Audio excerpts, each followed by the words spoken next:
Rapido has surpassed Ola to become the second biggest ride-hailing platform in India, only behind Uber. While Ola and Uber are struggling, Rapido's success makes it look like it is playing a different game altogether. While Ola's last funding round was way back in February 2022, Rapido just raised $120 million in July this year and became a unicorn. Its operating revenue increased by over 300% to 443 crores last year, and is currently doing over 20 lakh rides in India every single day. And Rapido's success looks even more incredible when you compare its funds with Ola. While Ola has raised around $5 billion so far, Rapido has raised less than $500 million in its 9 years of existence. But there is a fundamental difference between Rapido and its two competitors. Ola and Uber's core offering has always been cab hailing, while Rapido started its journey as a bike taxi platform only. Many people initially dismissed Rapido's business model focused on bike taxis, but now all of them have been proven wrong. So how did Rapido manage to surpass Ola with less than 10% of the funds? How did Rapido, a company that launched after Ola and Uber were already unicorns, manage to beat their duopoly and capture the market? What is Rapido's secret business model that is now helping it beat Ola and Uber even in cabs and autos? To find out the answers, we need to understand how Rapido got where it is today. See, when Rapido was started by three friends in 2015, Ola and Uber were already unicorns. They had millions of dollars in funding and billions of dollars in valuation. And that was because they were being rewarded for solving a major customer pain point. Before Ola and Uber came to India, the cab hailing sector was completely disorganized. There was a gap between drivers and customers, which Ola and Uber filled successfully. They offered rides and incentives to drivers who started earning up to 80,000 rupees a month, while customers could suddenly book a cab literally anywhere from their phones. So Ola and Uber were able to establish a duopoly by 2015. But there was still one gigantic opportunity in the ride-hailing business that both Ola and Uber failed to recognize. It was an opportunity so big that it could have changed the face of these two companies in India had they spotted it at the right time. You see, the monthly income of an average Indian in metros and tier 1 cities is around 30,000 rupees. And for tier 2 and tier 3 cities, it is even lower. So if you are a person who is earning 25,000 rupees a month, you cannot even think of taking a cab or even an auto to work every single day that would cost 200 or 300 rupees, right? So this was a major pain point and opportunity that Ola and Uber failed to solve. And this was when the founders of Rapido came along and decided to solve this pain point by creating a product that would change ride-hailing in India forever. Rapido realized something that was unique to the Indian market. The Morning Context reports that India has nearly 250 million registered owners of two-wheelers, and about 20% of them are unemployed. And even on the road, 70% of the time there is just a single rider on the two-wheeler. The rear seat is almost always empty. And Rapido decided to productize and monetize this rear seat on the two-wheelers by introducing the bike taxi model. Anyone with a two-wheeler could register on the Rapido app and become a Rapido captain almost instantly and start earning. Unlike cab drivers who had to make an investment of 15,000 rupees in EMIs and then pay heavy fuel and maintenance costs, Rapido drivers needed no capital investment whatsoever. And with this move, Rapido founders specifically target underemployed and unemployed youth. So if you had no job, you could work on Rapido for 10 hours a day and make up to 25,000 rupees a month. And if you were underemployed and wanted to earn more outside of your regular job, you could work on your job during the day and become a captain on Rapido in the evening for 4 to 5 hours, earning an additional 10,000 rupees every month. So in a country where the minimum wage varies between 12 to 16,000, Rapido suddenly offered a lucrative option for millions of people. So it had no shortage of captains or drivers. And because two-wheelers are extremely fuel efficient, Rapido suddenly unlocked a large segment of untapped customers. These were customers who were not being served by the expensive options provided by Ola and Uber. So a person could now take a Rapido to work and ride at 1/3 of the cost of cabs and about half the cost of autos. While the average order value was low for Rapido, the sheer volume of people who needed this product meant they had struck gold. But Rapido obviously wasn't alone in coming up with the bike taxi idea.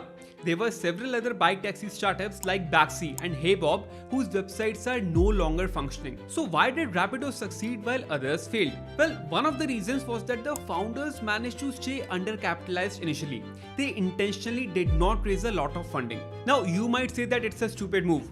startups need to raise more money. But what you may not realize is that with investor money comes pressure to show growth and expansion at all costs. The investors demand a quick and high return on their investment. But Rapido knew that bike sharing was a completely new concept back then.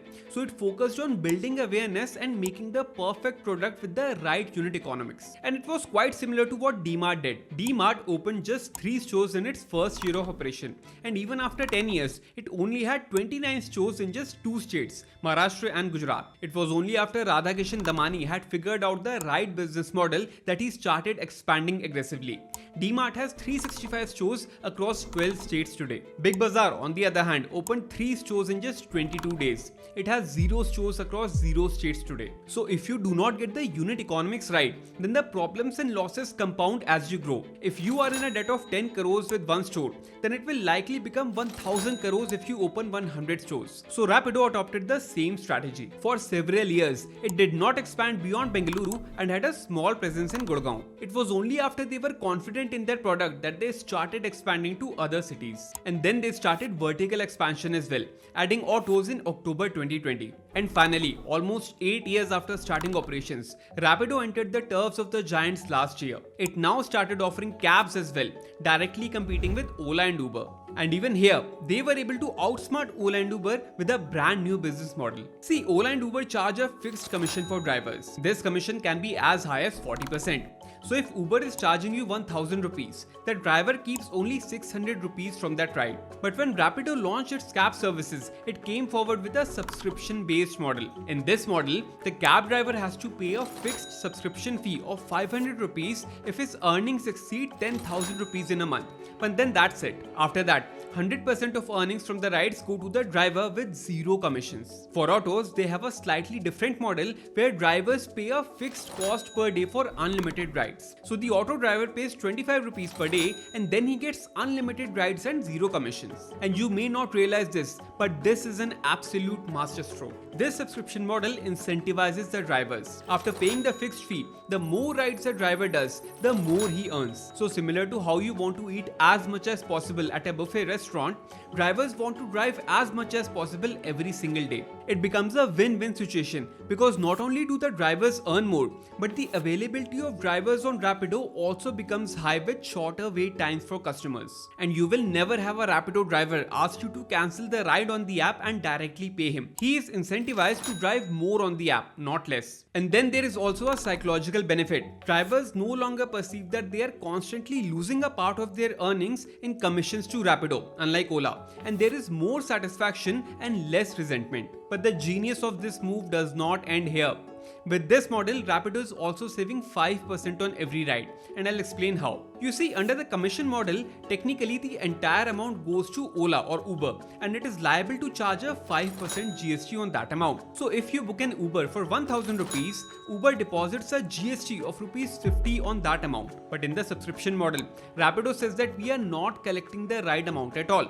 The amount is going to the driver. We are just collecting the subscription fee, so we will pay GST only on that. As a result, Rapido saves 5% on every ride, which it then passes on to the customer through cheaper rides. In an industry where margins are razor thin, 5% can make all the difference. Ola and Uber are now also planning to switch to this model because of its sheer brilliance. Although it is worth mentioning that it was the homegrown app Namma Yatri that first came up with this model and not Rapido. Rapido claims that it has created over 70 lakh jobs in the last 8 years. It is still creating 1.5 lakh jobs every single month. And the most interesting part is that 50% of rides do not come from the top 7 cities.